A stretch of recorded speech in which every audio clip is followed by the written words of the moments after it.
Selamat hari yang baru bagi umat Tuhan.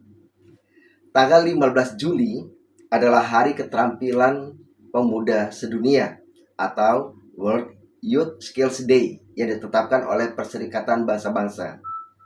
Peringatan ini bertujuan untuk merayakan pentingnya membekali kaum muda dengan keterampilan untuk bekerja, mendapatkan pekerjaan yang layak, dan kewirausahaan. Melalui Hari Keterampilan Pemuda Sedunia yang begitu penting itu oleh beberapa alasan. Menyoroti pentingnya keterampilan bagi kaum muda, mendorong dialog dan kolaborasi, menangani pengangguran, mendukung pembangunan yang berkelanjutan. Dengan demikian, melalui Hari Keterampilan Pemuda Sedunia ini bukan hanya sekedar sebuah peringatan atau perayaan, tetapi juga ajakan untuk bertindak dalam mendukung pengembangan keterampilan pemuda di seluruh dunia. Sekretaris Umum dari Perserikatan Bangsa-Bangsa, Antonio Guterres, menyampaikan demikian. Di seluruh dunia, kaum muda sudah berupaya membangun komunitas yang lebih aman dan kuat. Mereka dapat membuat perbedaan yang lebih besar bagi masa depan kita bersama melalui pelatihan untuk ekonomi hijau dan digital yang sedang berkembang, pendidikan untuk membantu memutus siklus ujaran kebencian dan misinformasi, alat untuk meningkatkan mediasi dan dialog, dan masih banyak lagi. Hari ini dan setiap hari, mari kita berupaya mentransformasikan pendidikan. Demikian pesan dari Antonio Guterres. Nah, Bapak Ibu Saudara-saudara, tahukah kita bahwa sekitar 450 juta pemuda, 7 dari 10 orang tidak terlibat secara ekonomi karena kurangnya keterampilan yang memadai untuk berhasil di pasar tenaga kerja. Dan secara global, hanya 16% negara yang telah mengadopsi undang-undang yang menangani perundungan cyber di bidang pendidikan, dengan 38% diantaranya diberlakukan sejak pandemi COVID-19. Bapak Ibu Saudara-saudara, apa yang dapat kita lakukan sebagai suatu gereja, sebagai komunitas yang dapat membawa damai dalam kehidupan dunia ini, terutama di dalam membangun kehidupan pemuda-pemuda gereja kita? Untuk itu, sebelum kita bersama membaca Alkitab dan merenungkan sejenak, mari kita berdoa.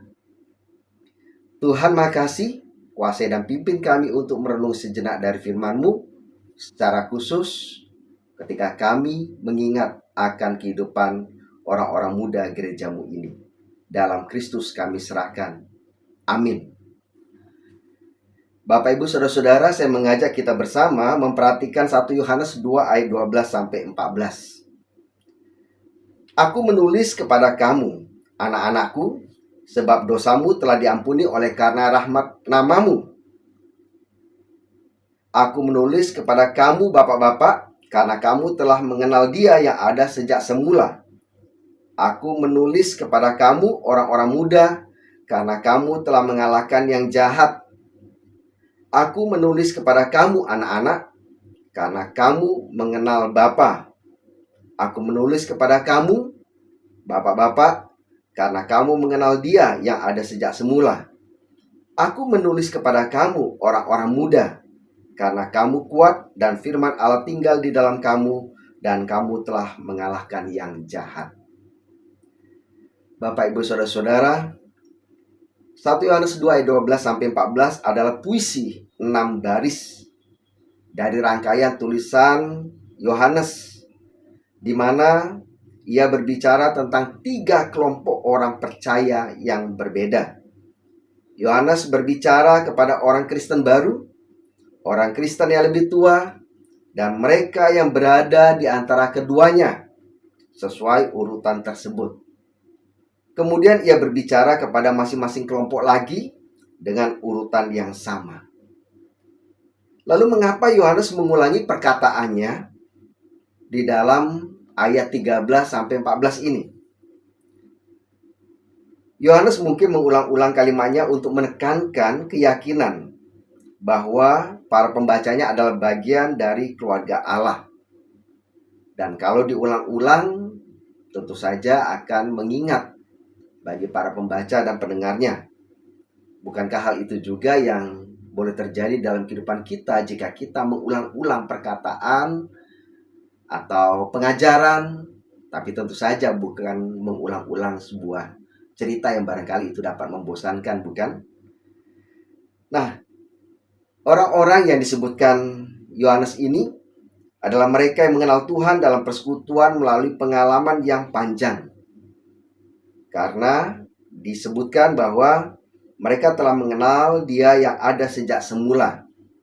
Kata-kata telah mengenal berarti mereka mengenal Allah dengan hasil pengalaman yang berkelanjutan. Dan dianggap bahwa mereka adalah orang-orang yang tahu lebih dari sekedar fakta tentang Dia, tetapi mereka secara pribadi bersekutu dengannya. Bapak, Ibu, Saudara-saudara, ketika kita ingin bahwa masa depan dapat dihidupi oleh anak-anak muda kita, maka itu artinya kita semua bertanggung jawab.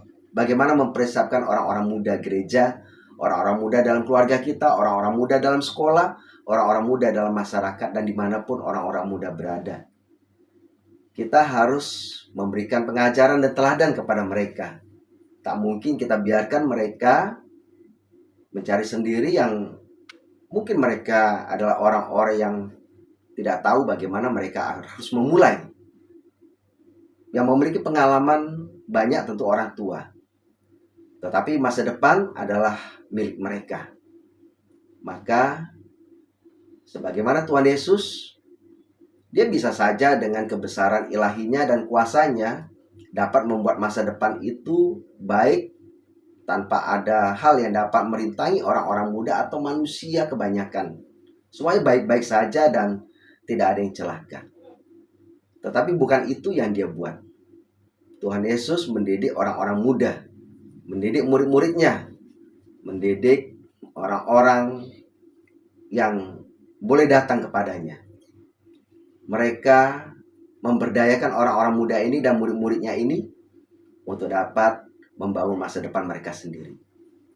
Maka belajar dari Tuhan Yesus, kita dapat mendidik, memberikan pengajaran, dan juga memperkenalkan segala apa yang baik dalam kehidupan kita oleh karena kita hidup bersama dengan Tuhan kepada orang-orang muda kita, agar mereka juga terlatih dan dapat membangun masa depannya sendiri.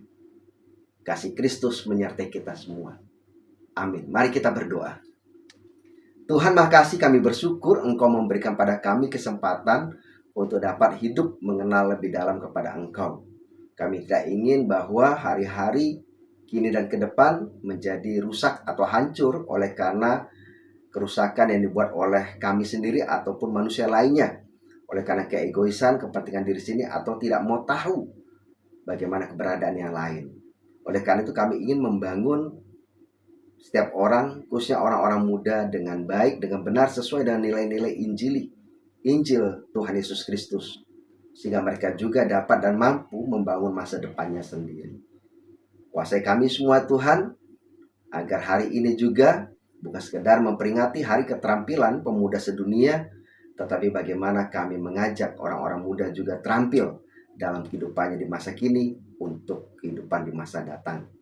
Dalam nama Yesus Kristus, Sang Juru Selamat Penebus kami serahkan doa ini. Amin. Selamat Bapak Ibu umat Tuhan, Tuhan memberkati kita. Amin.